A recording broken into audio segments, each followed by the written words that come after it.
जब परीक्षित के पुत्र जन्मेजय को इस बात का पता चला कि मेरे पिताजी की यह भयानक मृत्यु इस तक्षक सर्प के कारण हुई है, तो जन्मेजय को बड़ा क्रोध आया। लेकिन जन्मेजय, चूंकि ये परीक्षित की संतान थे, धर्मात्मा परीक्षित ने इन्हें राजधर्म सिखाया था। जन्मेजय जानते थे कि अब पिता के न रहने के बाद राजकर्म इन्हें ही करना है। राज का भार और दूसरी तरफ पिता की मृत्यु और तीसरी तरफ वह सर्पों के प्रति क्रोध, इन तीनों का सामंजस्य कैसे हो? क्योंकि राजा कोई भी काम क्रोध में आकर नहीं कर सकता। अगर राजा क्रोधी हो तब तो वो प्रजा का सत्यानाश कर देगा, फिर वो उचित राजा नहीं हो सकता। राजा को चाहिए कि हमेशा अपने मंत्रियों के साथ मंत्रणा करे, विचार करे और फिर कोई काम करे। महावीर अभिमन्यु के पुत्र परीक्षित, जो स्वयं महावीर थे, उनका तक्षक सर्प के द्वारा हत्या किया जाना एक बड़ी ही दुखद घटना थी।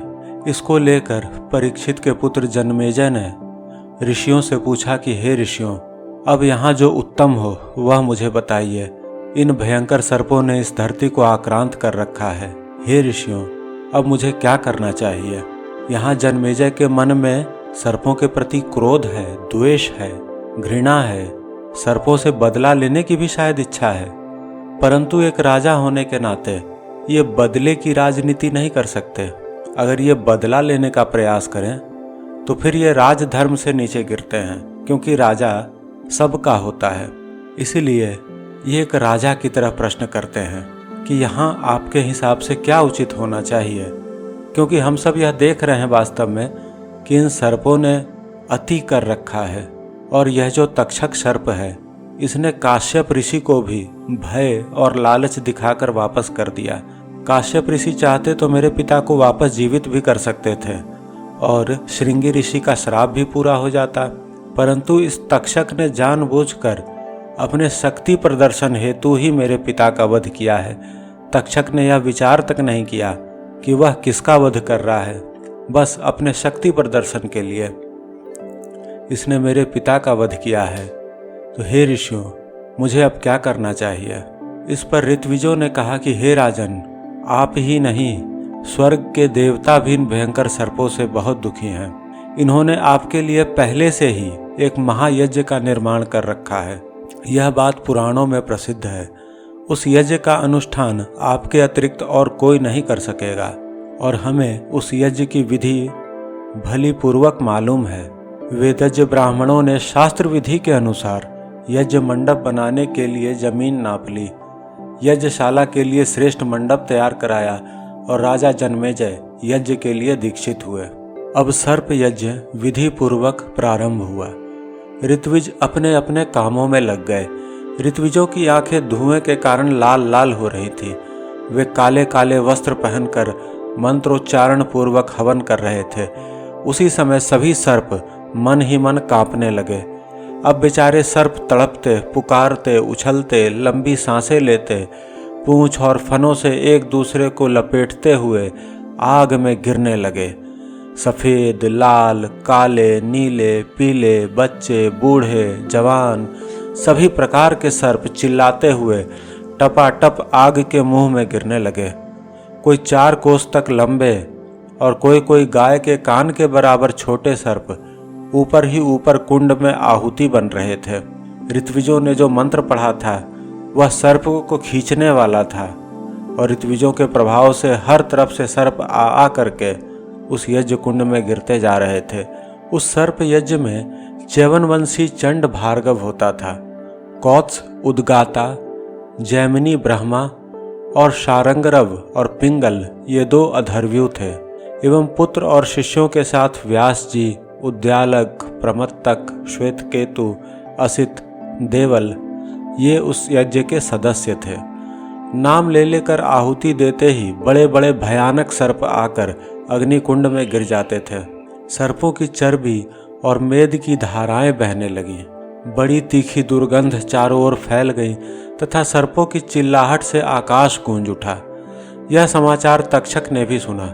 वह भयभीत होकर देवराज इंद्र की शरण में गया। उन्होंने कहा, देवराज, मैं अपराधी हूँ, भयभीत होकर आपकी शरण में आया हूँ। राजा जन्मेजय एवं धरती के जितने भी साधु संत हैं वह सब सर्पों को मार रहे हैं। हे देवराज, हमने महाराज परीक्षित को डसकर बड़ी भारी गलती कर दी, हमारी रक्षा करें। हे देवराज, मुझे दूसरों सर्पों की भी चिंता नहीं है, पर कम से कम मेरी रक्षा करें। मैं आगे जीना चाहता हूँ और यही सत्य है, क्योंकि जब विपत्ति आती है तो हर व्यक्ति यही सोचता है कि दूसरे जाएं तो जाएं, कम से कम मैं बच जाऊं, और जब वह स्वयं बचता है तभी दूसरों को बचाने का भी प्रयत्न करता है। यही जीव का सत्य है। इंद्र ने कहा, हे तक्षक, दूसरे सर्प जा रहे हैं, उन्हें जाने दो। मैं तुम्हें बचाने का पूर्ण प्रयत्न करूंगा, क्योंकि ब्रह्मा जी की भी यही इच्छा है। इसलिए तुम चिंता मत करो, विधि का विधान टल नहीं सकता। उधर जन्मेजय के यज्ञ में सर्पों का हवन होते रहने से बहुत से सर्प नष्ट हो गए, यानी धरती पे बस थोड़े ही सर्प बच रहे थे, और उन बेचारे सर्पों का भी घबराहट के मारे हृदय व्याकुल हो गया। तभी उन सर्पों ने भी यह शिक्षा ली कि बल में आकर मदांध होना और अकारण किसी से शत्रुता लेना या अकारण किसी को डसना, यह बड़ी भारी गलती है। जन्मेजय के यज्ञ से सर्पों को यह शिक्षा मिली और सर्पों ने यह संकल्प किया कि अब हम अकारण किसी को नहीं डसेंगे। अकारण किसी को मारना विधाता को भी पसंद नहीं। बस जब व्यक्ति अपने पापों का आभास करने लगता है, अपने अहंकार का पश्चाताप करने लगता है, अपनी गलतियों से सीख लेता है, तो विधाता भी उसे माफ कर देता है। और यही हुआ यहाँ भी। जब ऋषिगण मंत्र पढ़ पढ़कर सर्पों को खींच रहे थे, उस समय वासुकी नाग को भी बड़ा कष्ट हुआ। घबराहट के मारे उसका हृदय व्याकुल हो गया। वासुकी ने अपनी बहन जरत्कारु से कहा कि हे बहन, मेरा अंग अंग जल रहा है, दिशाएं नहीं सूझती, चक्कर आने के कारण बेहोश सा हो रहा हूँ, पूरी दुनिया घूमते ही मालूम दे रही है, कलेजा फटा जा रहा है। मुझे ऐसा दिख रहा है कि अब मैं भी खिंच करके इस धधकती आग में गिर जाऊंगा, और इस यज्ञ का यही उद्देश्य भी है। हे बहन, इसी समय से बचने के लिए मैंने तुम्हारा विवाह जरत्कारु ऋषि से किया था। अब तुम हम लोगों की रक्षा करो। ब्रह्मा जी के कथनानुसार तुम्हारा पुत्र आस्तिक ही इस सर्प यज्ञ को बंद कर सकता है। यह बालक होने पर भी श्रेष्ठ वेद वेत्ता और वृद्धों का माननीय है। अब तुम उससे हम लोगों के लिए रक्षा के लिए कह दो। अपने भाई की बात सुनकर ऋषि पत्नी जरत्कारु ने सब बात बतलाकर नागों की रक्षा के लिए आस्तिक को प्रेरित किया। माता की आज्ञा स्वीकार कर वासुकी ने कहा कि हे नागराज, आप मन में शांति रखिए। मैं आपसे सत्य सत्य कहता हूँ कि उस शाप से आप लोगों को मुक्त करूँगा। इस प्रकार वासुकी नाग को आश्वासन देकर आस्तिक सर्पों को मुक्त कराने के लिए जन्मेजय के यज्ञशाला में चले गए। द्वारपालों ने उन्हें भीतर जाने से रोका, क्योंकि यही उन्हें आज्ञा मिली थी, परंतु उनके तेज और ब्राह्मणत्व को देखकर जन्मेजय ने उन्हें भीतर आने की आज्ञा दे दी। और जन्मेजय ने कहा, यद्यपि यह एक बालक है, फिर भी बात अनुभवी वृद्धों के समान कर रहा है।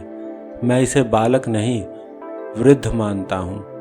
मैं इस बालक को वर देना चाहता हूँ। इस विषय में आप लोगों की क्या सम्मति है? सभासदों ने कहा कि यदि ब्रह्मनिष्ठ ब्राह्मण बालक भी हो तो भी राजाओं के लिए भी सम्मान्य है। यदि वह विद्वान हो तो उसका सम्मान करना आवश्यक है। इसलिए आप इस बालक को मुंह मांगी वस्तु दे सकते हैं। जन्मेजय ने कहा कि आप लोग यथाशक्ति प्रयत्न कीजिए कि मेरा यह कर्म समाप्त हो जाए और तक्षक नाग अभी यहाँ आ जाए। वही तो मेरा प्रधान शत्रु है। ऋत्विजों ने कहा कि अग्निदेव का कहना है कि तक्षक भयभीत होकर इंद्र के शरणागत हो गया है। इंद्र ने तक्षक को अभय दान भी दे दिया है।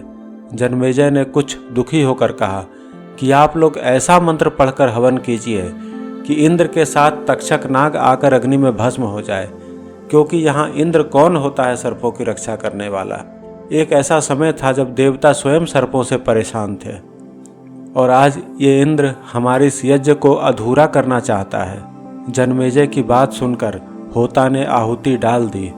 उसी समय आकाश में इंद्र और तक्षक दिखाई देने लगे। इंद्र तो उस यज्ञ को देखकर बहुत ही घबरा गए और तक्षक को छोड़कर वहां से भाग गए। तक्षक ने कहा, हे इंद्र, आपने मुझे शरण दी थी, आप कहाँ जा रहे हैं? इस प्रकार से शरणागत को छोड़कर भागना कदापि उचित नहीं है। परंतु इंद्र यज्ञ की अग्नि से इतना घबरा गए थे कि उन्होंने कहा कि हे तक्षक, इन ब्राह्मणों की तेज से मेरी रक्षा कौन करेगा?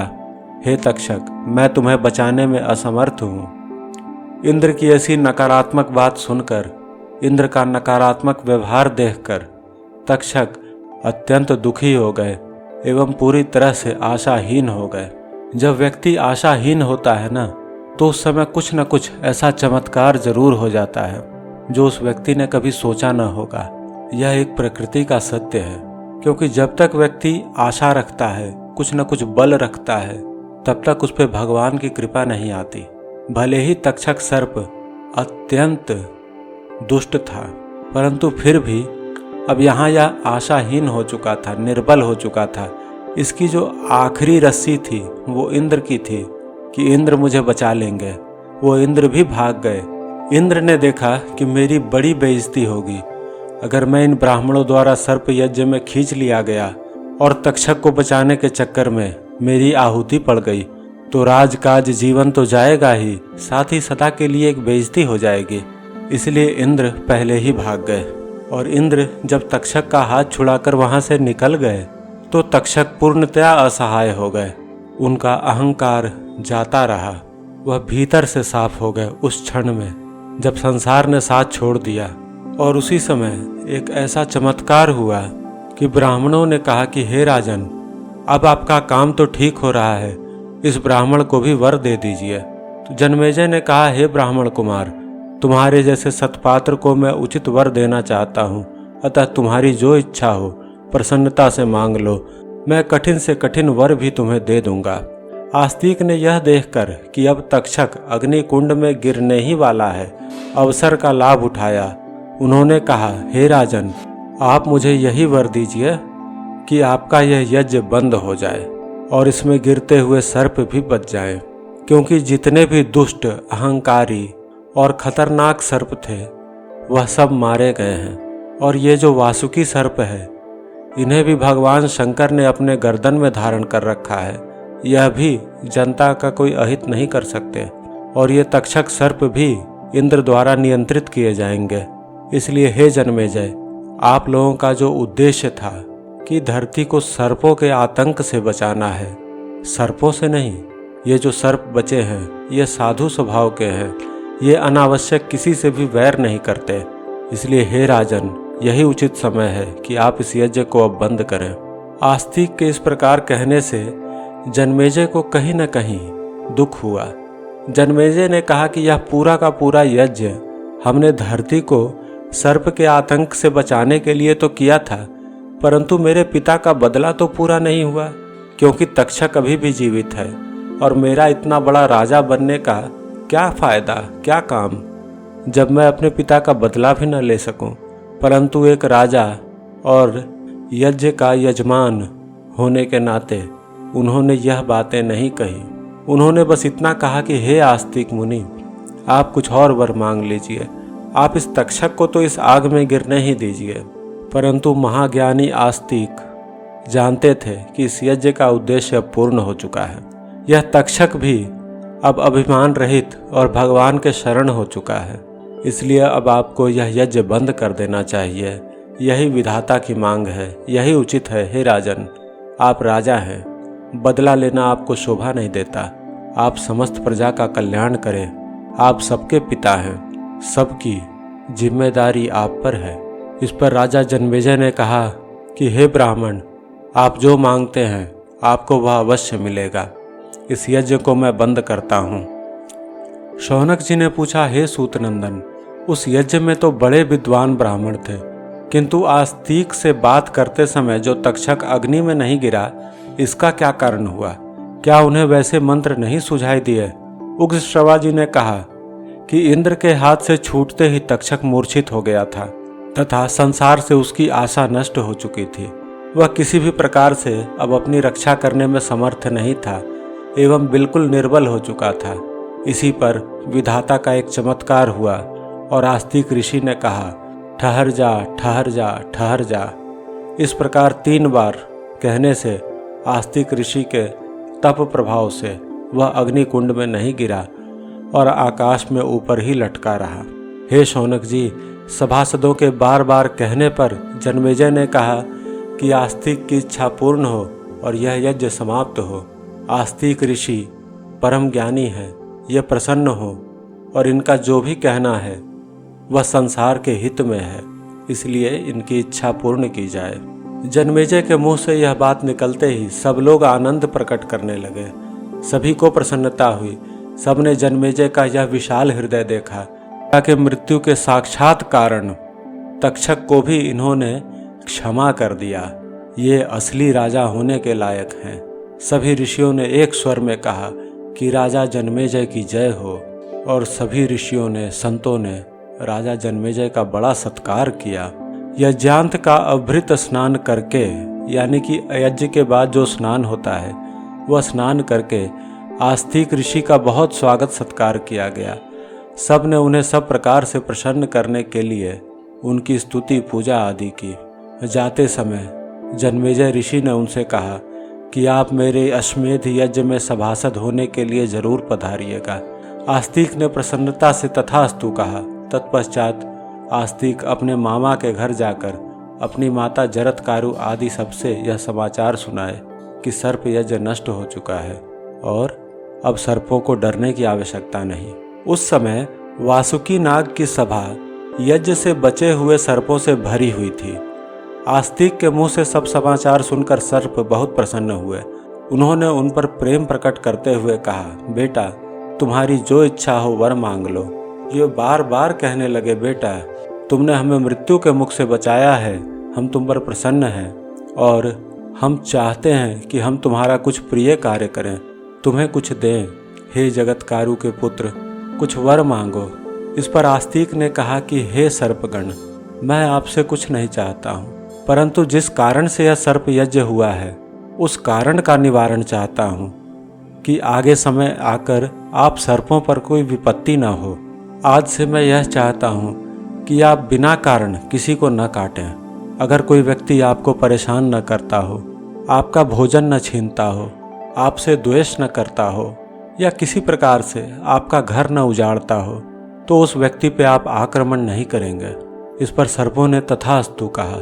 यहाँ आसित मुनि को सर्पों से बहुत धन भी मिल सकता था, परंतु इन्होंने कोई धन की इच्छा नहीं की। इन्होंने जो मांगा वो यही मांगा कि आने वाले समय में सर्पों पे दोबारा यह कहर न टूटे, दोबारा यह विपत्ति न आए जैसा जन्मेजय के समय में आया। क्योंकि सर्प अत्यंत ही उन्मत्त हो रहे थे, शक्ति में मदान्ध हो रहे थे, और प्रकृति का यह नियम है कि जो अति की तरफ जाता है उसका नाश अवश्य हो जाता है। इसलिए जरत्कारु पुत्र आसित ने वर मांगने के बहाने, कुछ मांगने के बहाने इन्हें कुछ दे दिया। इन्हें सद्बुद्धि, सद्गति और सद्कर्तव्य सिखाया। आगे वासुकी नाग ने कहा कि हे जरत्कारु पुत्र आसित, मैं आपको वे मंत्र बताता हूँ जिस मंत्र को पढ़कर व्यक्ति सर्प से सर्वथा भय रहित हो सकता है। आप उस मंत्र को ध्यान से सुने। यो जरत्कारुणा जातो जरत्कारो महायशाः आस्तिकः सर्प सत्रेवः पन्नगान योभ्य रक्षत तम स्मरन्तं महाभागा नमाम हिंसितुमर्थः सर्पाप सर्प भद्रम ते गच्छ सर्प महाविष जन्मेजयस्य यज्ञान्ते आस्तिक वचनम स्मर। आस्तिकस्य वचः श्रुत्वा यः सर्पो न निवर्तते शतधा भिद्यते मूर्खनी शिंस वृक्ष फलम यथा। इस प्रकार से धार्मिक शिरोमणि आस्तिक ऋषि ने सर्प सत्र से सर्पों का तो उद्धार किया ही, तथा ऋषियों एवं जन्मेजय महाराज का भी उद्धार किया एवं सबको पाप से भी बचाया। जो आस्तिक के यह चरित्र का श्रवण करता है उसे सर्पों का कभी भय नहीं होता। इस प्रकार से महाभारत की यह पूर्व कथा, यानी महाभारत की जो मुख्य कथा है, जो मूल भाग है महाभारत का, वहाँ का अब शुरुआत होगा हमारे अगले वीडियो से। यह पूर्व कथा पूर्ण हुई, यह महाभारत का पूरा भूमिका रखा गया। अब यहीं वैशंपायन और जन्मेजय का संवाद शुरू होगा और कथा प्रारंभ होगी। आप सब बने रहे हमारे इस चैनल पे एवं हमारे इस वीडियो को शेयर करें एवं लाइक करें तथा अपने विचार नीचे कमेंट में ज़रूर बताएं। आप सबका धन्यवाद।